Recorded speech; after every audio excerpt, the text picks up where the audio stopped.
Hi viewers. ఈరోజు నారా చంద్రబాబు నాయుడు గారు ఒక షాకింగ్ కామెంట్ చేశారు. గత పాలనలో వైఎస్ఆర్సీపీ పాలనలో టీటీడీలో తయారు చేసే దేవుడి ప్రసాదం తిరుమల లడ్డు, ఇది ప్రపంచవ్యాప్తంగా దీని రుచి, క్వాలిటీ ఒక అద్భుతమైన పేరు ఉంది దీనికి. ఈ లడ్డుని తయారు చేయడంలో పూర్తిగా లో క్వాలిటీ ఇంగ్రీడియంట్స్ వాడారని చంద్రబాబు నాయుడు స్వయంగా చెప్పాడు.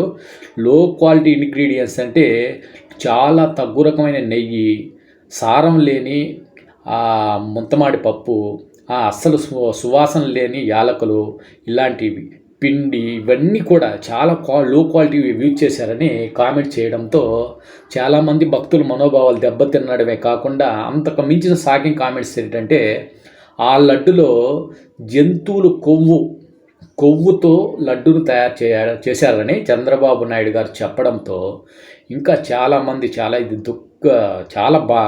సిగ్గుతో తలదొచ్చుకోవాల్సిన విషయం. అసలు చాలామంది భక్తులు తిరుమలలో ఎవరైనా సరే మాంసాహారం ఎక్కడో దూరంగా మద్యం చేస్తూ మాంసాహారం తింటూ పట్టుబడినా కూడా వాళ్ళు బొక్కలు వేసేవాళ్ళు.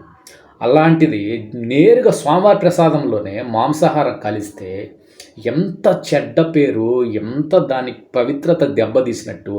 ఆ అరాచకానికి పాల్పడ్డ రాక్షసుల మనుషుల అలాంటి వారు నిజంగా ఇలాంటి పనులు చేస్తుంటే ఖచ్చితంగా వారిని చట్టం శిక్షించబోయినా సరే ఆ దేవుడు మాత్రము ఎలాంటి శిక్ష విధిస్తారో ఎవరు ఊహకు అందదు. అంత కఠినంగా ఉంటుంది దేవుడు వేసే శిక్ష. అలాంటి నిజంగా అలాగ జరిగి ఉంటే మాత్రము చాలా దారుణమైన విషయం ఇది. అంతేకాకుండా నిజంగా ఇలా జరిగిందో లేదో మనకు తెలియదు, ఆ వెంకటేశ్వర స్వామికి తెలియాలి. చంద్రబాబు నాయుడు గారు ఇలా చెప్పడంతో అందరికీ ఇది క్రియేట్ అయ్యి న్యూస్ అంతా అందరికీ తెలిసి వైరల్ అవుతుంది. మొత్తానికి గత 5 yearsలో తిరుమల లడ్డు నాణ్యత కోల్పోయింది ప్రతి ఒక్క భక్తుడికి తెలుసు. అక్కడ లడ్డు కొనుక్కుంటే లడ్డు ఏమో 50 రూపాయలు, దాంట్లో క్వాంటిటీ కాస్త తక్కువగా ఉన్నా, అలా సేమ్ క్వాంటిటీ సరిగా ఉన్నా కానీ దాంట్లో ఇంగ్రీడియంట్స్ అసలు నెయ్యి కానీ దాంట్లో వాడే యాలకులు, ఇంకా ముంతమాడి పప్పు, ఇలాంటివన్నీ చాలా లో క్వాలిటీ ఉన్నట్టు కనపడుతుంది. మొత్తానికి టేస్ట్ పూర్తిగా తగ్గిపోయింది. తిని చూశాను నేను కూడా. యాక్చువల్గా నేను 4-5 లడ్లు 10 లడ్లు కొనుక్కునేవాడిని.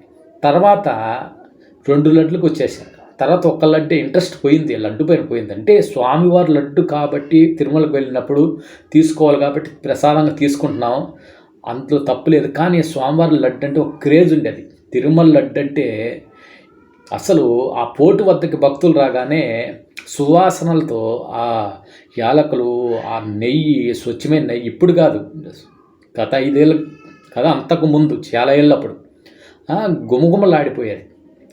మా సువాసన అంత అద్భుతంగా ఉండే నెయ్యిని, లడ్డుని ఆ కల్తీ నెయ్యి చాలా లో క్వాలిటీ యాలకులు, ముంతమాడి పప్పు, ఇలాంటివి పిండి, శనగపిండి అన్నీ చాలా లో క్వాలిటీని వాటిని ఎంత డీగ్రేడ్ చేశారంటే అంత డీగ్రేడ్ చేశారు. ఒకప్పుడు ఎక్కడైనా ఉత్సవాల్లో కౌంటర్లు పెడితే తిరుమల లడ్డు కోసం క్యూ ఎంత దూరం ఉండేదంటే అంత దూరం. ఇప్పుడు లడ్లు పెడుతున్నారు కానీ ఎవరు ఇంట్రెస్ట్గా కొనడం లేదు. ఎవరో కొద్దిగా 1, 2, 3 తీసుకుంటాను వచ్చేస్తున్నారు. లడ్లు మాత్రం అట్లే మిగిలిపోతున్నాయి. అవి కూడా అంతా డ్రై అయిపోయి ఏం బాగుండేటివి కాదు. అలా ఆ లడ్డు ఇంత గొప్ప చరిత్రకెక్కిన లడ్డుని ఇంత స్థాయికి నిజంగా దిగజార్చారంటే చాలా దారుణమైన విషయం. అసలు అది జంతువుల కొవ్వుతో మిక్స్ చేశారో లేదో విషయం మనకు తెలియదు, ఆ దేవుడికి తెలియాలి. వాస్తవానికి లడ్డు మాత్రము టేస్ట్ చాలా తగ్గిపోయింది గత 5 సంవత్సరాలు. అది మీకు అనిపిస్తే మాత్రం కామెంట్లో ఖచ్చితంగా కామెంట్ పెట్టండి. తర్వాత వాస్తవానికి ఇది చాలా దారుణమైన విషయం. జంతువుల కొవ్వు కలిపింది నిజమైతే ఖచ్చితంగా దోషులు ఎవరు పట్టుకొని కఠినంగా శిక్షించాలి పై అధికారులు.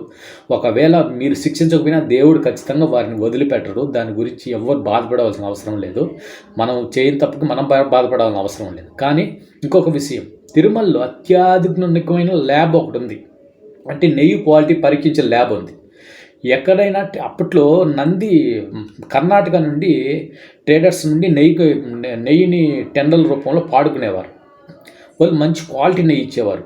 కర్ణాటక అదే జస్ట్ ఆ కంపెనీ పేరు గుర్తు రావడం లేదు. ఆ నెయ్యి చాలా స్వచ్ఛంగా ఉండేది కర్ణాటక నుండి వచ్చే నెయ్యిని.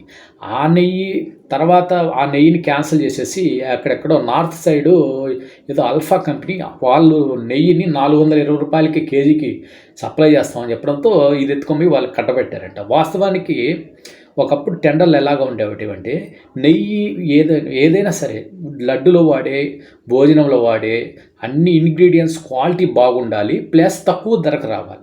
ఇలా చూసేవారు. అంతేగాని ఏదో ఒకటిలే మనం తింటున్నామా, ఏదో ఒకటి లో క్వాలిటీ ఏదో ఒకటి తెచ్చుకొని పాడేసుకొని అలా ఇప్పుడు నెయ్యి పరిస్థితి కూడా అలాగే అయింది. నెయ్యి క్వాలిటీ కాదు తక్కువకిచ్చాడు. ఆ ల్యాబ్‌లో టెస్ట్ చేశారో లేదో ల్యాబుని దాటేసి స్వామివారి వంటల్లోకి, ప్రసాదాల్లోకి ఆ నెయ్యి వెళ్ళిందంటే చాలా దారుణమైన విషయం. సో, ఈ వీడియో నేను ఏ రాజకీయ సంబంధాన్ని కాదో అందరికి సంబంధం ఉందని నాకు తెలీదు. తప్పు జరిగిందో లేదో తెలీదు. అయితే వాస్తవం చెప్పాలంటే లడ్డు క్వాలిటీ మాత్రం తగ్గింది.